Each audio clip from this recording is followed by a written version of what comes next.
बिस्मिल्लाहिर्रहमानिर्रहीम। अस्सलाम वालेकुम। आज मैं आपके साथ एक बहुत ही ज़बरदस्त होम रेमेडी शेयर कर रही हूँ जो कि आपकी बॉडी से कैल्शियम और विटामिन डी की कमी को बिल्कुल दूर कर देगी। और साथ में अगर आप एनीमिक हैं यानी कि आपकी बॉडी में खून की कमी है तो ये उसको भी ख़त्म करती है। तो चलिए इस रेसिपी को बनाना स्टार्ट करते हैं। तो सबसे पहले मैंने यहाँ पर आधा कप अलसी के बीज लिए हैं, इसको हम रोस्ट कर लेंगे। आमतौर पर अलसी के बारे में ये कॉन्सेप्ट पाया जाता है कि इसको हम सर्दी में ही खा सकते हैं, लेकिन ऐसा बिल्कुल भी नहीं है। अगर आप इसको मुनासिब तरीके से इस्तेमाल करें तो आप इसको पूरा साल इस्तेमाल कर सकते हैं। ये हमारे हार्ट के लिए बहुत फ़ायदेमंद है और जिससे हमें कोलेस्ट्रॉल के लेवल को मेंटेन रखती है। लेकिन अलसी को आपने ड्राई रोस्ट के बगैर इस्तेमाल नहीं करना है, ये आपको तभी फ़ायदा देगी जब आप इसको ड्राई रोस्ट करके इस्तेमाल करेंगे। तो अलसी को मैंने इस तरह से ड्राई रोस्ट कर लिया है। अभी हम इसका पाउडर बना लेंगे। और साथ ही मैंने यहाँ पर तकरीबन 1 कप नारियल लिया है, इसको भी हम हल्का सा ड्राई रोस्ट कर लेंगे।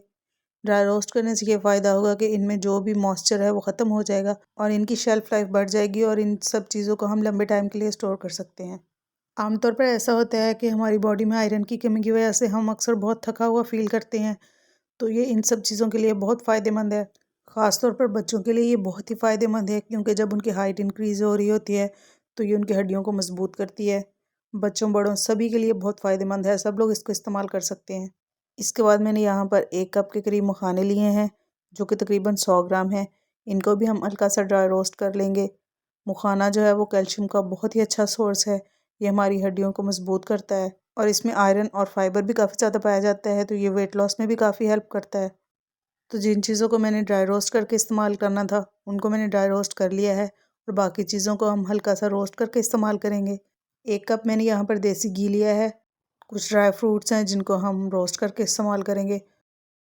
तकरीबन आधा कप के करीब मैंने यहाँ पर काजू लिए हैं, इनको हमने हल्का सा गोल्डन कलर आने तक फ्राई कर लेना है। और 1 कप के करीब मैंने बादाम लिए हैं, इनको भी हम इसी तरह से हल्का सा रोस्ट कर लेंगे। आप अगर चाहें तो इनको डायरेक्ट घी में डालकर भी रोस्ट कर सकते हैं। मैंने तो बस इसलिए नहीं डाला कि फिर इनको छान कर निकालना पड़ेगा, तो इसलिए मैंने इसी तरह से इनको हल्का सा रोस्ट कर लिया है। तो बादाम भी रोस्ट हो गए हैं। इसके बाद मैं जो चीज़ यहाँ पर इस्तेमाल कर रही हूँ ये हमारी बॉडी के लिए बहुत ही ज़्यादा फ़ायदेमंद है।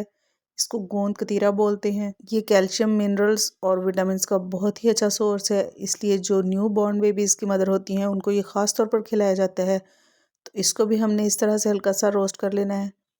रोस्ट होने के बाद ये अपने साइज़ से डबल हो जाते हैं। अच्छा, गोंद कतीरा को सिर्फ सर्दियों में ही इस्तेमाल नहीं किया जाता, बल्कि ये गर्मियों में भी काफ़ी ज़्यादा इस्तेमाल किया जाता है। शरबत वगैरह में इसका इस्तेमाल होता है, क्योंकि ये हमें हीट स्ट्रोक से बचाने में भी काफ़ी हेल्पफुल साबित होता है। तो गोंद को मैंने इस तरह से फ्राई कर लिया है। तो अभी हम इनको घी में से छान कर निकाल लेंगे और इसको पीस कर इसका पाउडर बना लेंगे। इसके बाद मैंने यहाँ पर तकरीबन 1.5 कप के करीब सूजी ली है। इसको हम छान कर हल्का सा गोल्डन कलर आने तक भून लेंगे। अच्छा, सूजी इस्तेमाल करना ज़रूरी नहीं है। अगर आप न्यू बॉर्न बेबीज़ की मदर के लिए बना रहे हैं तो आप इसमें आटा भी इस्तेमाल कर सकते हैं, बल्कि आटा ही इस्तेमाल किया जाता है।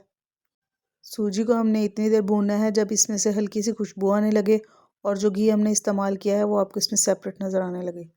एक बात का आपने ख्याल रखना है कि जो चीज़ें हम स्टोर करने के लिए बनाते हैं उनको बनाते वक्त हमें सारे स्टेप्स सही तरह से फॉलो करने पड़ते हैं, ताकि उनकी शेल्फ़ लाइफ बढ़ सके और इन चीज़ों को हम लंबे अरसे के लिए स्टोर कर सकें। तो वीडियो को आपने पूरा वॉच करना है ताकि कोई भी स्टेप आपसे मिस ना हो जाए। इसको आप किस किस तरह से खा सकते हैं और आपने किस तरह से इसको स्टोर करना है ये भी मैं आपको आगे बताऊँगी। तो यहाँ पर सूजी को मैंने अच्छी तरह से भून लिया है और बहुत ही अच्छा सा गोल्डन कलर आ चुका है। अभी हम फ्लेम को ऑफ कर देंगे। इसके बाद हम इसमें शामिल करेंगे 1 कप भुने हुए चने का पाउडर। चने हमारी बॉडी के लिए बहुत ही ज़्यादा फ़ायदेमंद हैं। ये हमारे दिमाग को तेज़ करते हैं और अगर रात को सोने से पहले इनको इस्तेमाल किया जाए तो ये नज़ला ज़ुकाम को ठीक करने में भी काफ़ी हेल्पफुल साबित होते हैं। सूजी और चने के पाउडर का जो मिक्सचर था उसको मैंने ठंडा करके एक बाउल में निकाल लिया है। सबसे पहले हम यहाँ पर इसमें अलसी का पाउडर ऐड करेंगे। गोंद कतीरा जो हमने पीस कर रखा था वो डाल देंगे। अखरोट को मैंने छोटे छोटे पीसेस में काट लिया था, आधा कप के करीब ये हम इसमें ऐड कर देंगे। साथ ही इसमें काजू डालेंगे, बादाम डालेंगे, रोस्ट किया हुआ नारियल डालेंगे और साथ ही मैं इसमें यहाँ पर थोड़े से मगज़ डालूंगी। और अब इन सारी चीज़ों को अच्छी तरह से मिक्स कर लेंगे।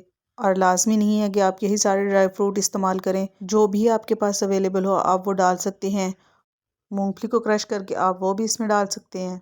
अगर आप ये रेमेडी किसी शुगर पेशेंट के लिए बना रहे हैं तो आप इसमें चीनी मत डालें, आप इसको वैसे इस्तेमाल कर सकते हैं। अब यहाँ पर इसमें तकरीबन आधा कप के करीब बारीक पीसी हुई चीनी डालेंगे। इसको अच्छी तरह से मिक्स करके आप किसी भी एयर टाइट जार में बंद करके रख लें, जब तक चाहें आप इसको इस्तेमाल कर सकते हैं। और 1 से 2 चम्मच आप इसके रोज़ाना इस्तेमाल करें। यकीन माने आपकी बहुत सारी बीमारियाँ जो हैं वो ख़त्म हो जाएंगी। आप इसको इस तरह से दूध के साथ भी खा सकती हैं, या फिर इसमें थोड़ा सा दूध डालकर इसको पकाकर हलवे की फॉर्म में भी आप इसको इस्तेमाल कर सकते हैं। जिस तरह भी आप चाहें इस्तेमाल कर सकते हैं। वीडियो अच्छी लगे तो इसको लाइक और शेयर ज़रूर करना है, और नीचे प्यारा सा कमेंट करके आपने बताना है कि आपको मेरी रेसिपी कैसी लगी। और चैनल पे नए हैं तो जल्दी से चैनल को सब्सक्राइब कर लें। फिर मिलते हैं इंशाअल्लाह एक नई रेसिपी के साथ। तब तक के लिए अल्लाह हाफिज़।